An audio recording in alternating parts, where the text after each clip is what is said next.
Rio de জেনিরোর লেগুয়া Rodrigo দে Freitas হ্রদ স্থানীয় সময় শনিবার রাতে সাক্ষী হলো এক মনোমুগ্ধকর দৃশ্যের। 5 বছরের বিরতি শেষে ফের আলোকিত হলো 60 মিটার উঁচু এ ভাসমান বড়দিনের গাছ।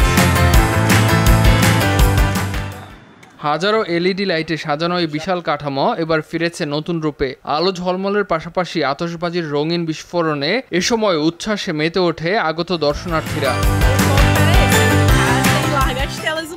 স্ক্রিনে ডুবে থাকার বদলে পরিবারকে নিয়ে বাইরে বের হতে চেয়েছিলাম। আতশবাজির প্রদর্শনী ছিল অসাধারণ, বাচ্চারা দারুণ উপভোগ করেছে, আর গাছের রং বদলানো আলোও বেশ নজর কেড়েছে, দারুণ লেগেছে। আমরা প্রতি বছরই পরিবার নিয়ে এখানে আসি, এসে লেগুন আর রিওর এ সৌন্দর্য উপভোগ করি। পানির উপরে আতশবাজির আলোয় যে মোহনীয় দৃশ্য তৈরি হয় তা সত্যি অপূর্ব। এখানে আসাটা আমাদের জন্য বিশেষ আনন্দের।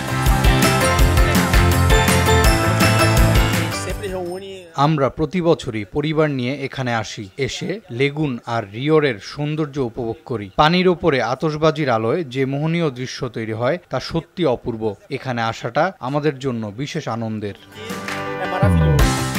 রাতের এই উৎসবে আরও ছিল লাইভ মিউজিক। কনসার্ট পরিবেশন করে ব্রাজিলের সুপরিচিত পেট্রোব্রাস সিম্ফনি অর্কেস্ট্রা। পাশাপাশি ছিল ফ্যাশন, হস্তশিল্প আর গ্যাস্ট্রোনমি প্রদর্শনীও, যা চলবে পুরো বড়দিনের উৎসব জুড়ে। রিওর নাগরিকদের কাছে ডিসেম্বর মানেই এ ভাসমান বড়দিনের গাছ।